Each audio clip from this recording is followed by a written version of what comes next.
It's Brainwash with Dr. Tom and Guitar Picks with Rob Seals. Rob has selected 20 influence songs for us today. Rob, can you tell us how you came up with your list? I guess for me, I started playing guitar when I was sort of the lonely, nervous, introverted, middle school, high school kid, and I sort of divided my list into sort of in the beginning the people that I came to early on, and then once I sort of began to have an identity as a player and songwriting became more of an important thing. Mm-hmm.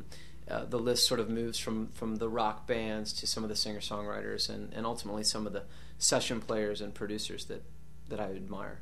Mm-hmm. Of course, we're meeting in a special place tonight. Can you briefly tell us what you got going on right now? We're high atop Greensboro in the Battleground Inn.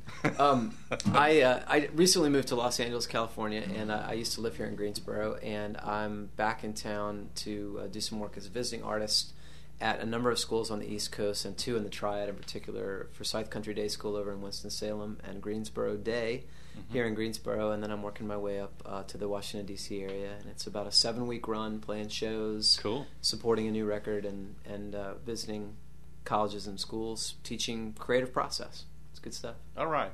On to the list, Rush, Limelight.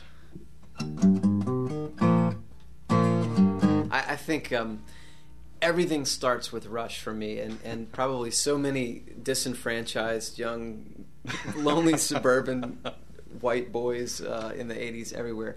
There was something about, well, first of all, Neil Peart, the remarkable drummer and lyricist, wrote these lyrics that were very intellectual and unlike a lot of the music that was going on, unlike a lot of rock and roll. But for me, it all began with Alex Lifeson on the guitar, and he just a remarkably expressive player, some really memorable riffs like the one that kicks off Limelight that I just did, and the thing that I so admire about Alex's playing is the way he phrased everything, from his chord voicings, where he would just take a very basic chord, like this is your average F-sharp major chord that every guitar player in the world plays at some point, and although I'm tuned down, if you're playing at home, by the way, tuned down a half step, and Alex would do just little variations, like, if you could see me here in the room, I'm just lifting the first finger up, but what it does is it exposes the B and the E string, and you get these interesting tensions, and those kind of tensions, when I was a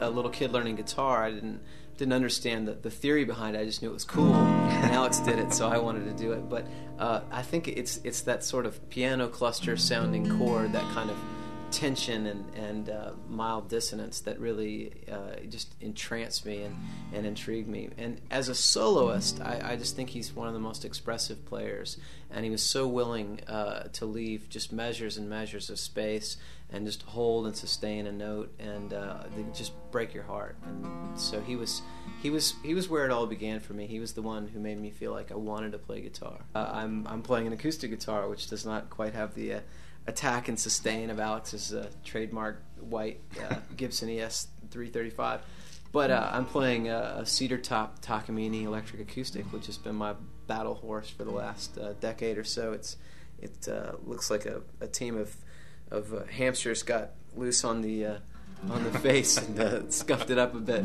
but I like to think of that as being well loved and well worn. But nowhere near like Willie Nelson's. Nowhere near like Willie Nelson's. Yeah. If Willie Nelson's hole in his guitar is the Grand Canyon, then I've just got a little gully going here, so no cause for concern at home.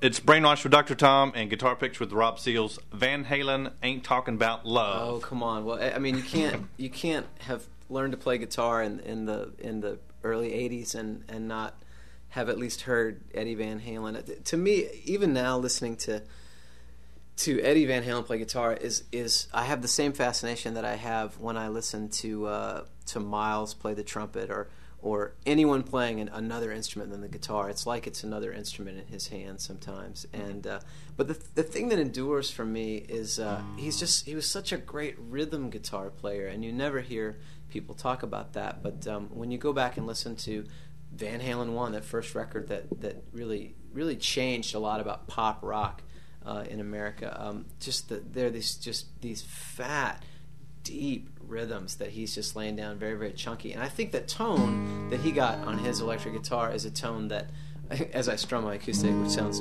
nothing like it. Pling!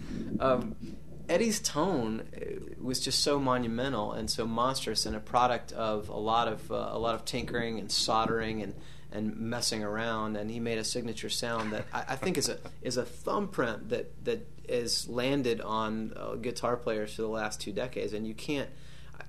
I think so many of the tones now, these heavy, over-distorted guitar tones that are using octave devices to drop them down low, I think are still informed ultimately by this just fat-sounding, detuned electric guitar that Eddie Van Halen played. And Ain't Talking About Love is just one of those great riffs. And I remember the first time I heard it, it just produces that involuntary, yeah, when you hear it.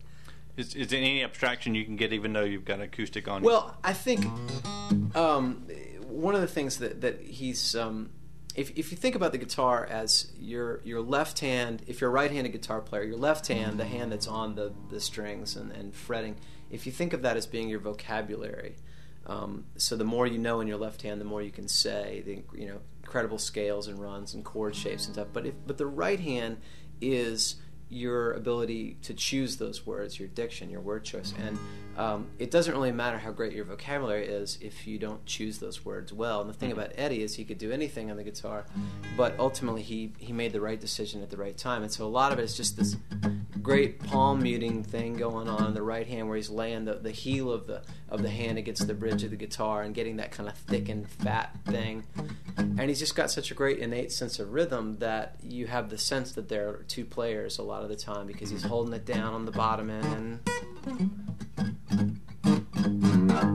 and he's not afraid to take a leap, a flying run, and I don't know, I just it's just that tone. There's just guts. It's a sexy tone. It still is today, and it's not so much of that music from the 80s is so dated, and you put a VH record on and it still holds up, and I think it's because he found a signature and so many people around him were kind of chasing that. It's Brainwash with Dr. Tom and Guitar Picks with Rob Seals. The Police, Message in a Bottle. I think that's a great song, first of all. I remember reading an interview with Sting, and he said that it was the first song he ever wrote he was certain was a hit, which is a pretty interesting scenario. I'm not sure I've had that feeling yet, but I hope to. It's a great song. It's a great song that uses a metaphor, a central metaphor, a conceit the poets would call the extended metaphor of being this symbolic castaway, and I think as a young person I could totally relate to that motif. But also Andy Summers' guitar playing, which has all manner of hints of jazz running throughout it. He does this arpeggiated figure that's now pretty famous, this add 9 chord, and if you could see what we're doing here, we're stretching our fingers about 8 feet across the length of the guitar neck. And one thing that I never hear in interviews, but I have to think that Andy Summers was a tremendous influence on Dave Matthews, because if you listen to how Dave Matthews has sort of he really has shaped a generation of young up-and-coming acoustic guitar players into thinking of the acoustic guitar, not as just something to just strum your way through a song, but rather to be playing these figures. Like the song Satellite, I mean, it has a lot of similarities to the Message in a Bottle. And there's a great intensity to that song, and so I just love that riff. I love that it's one of the few songs in their whole catalog where Andy really gets to take a solo. It's a great melody and a great hook, and it's one of those. It's definitely one of my desert island songs. I wouldn't get tired of listening to it, and it's appropriate that it's set on a desert island, I guess.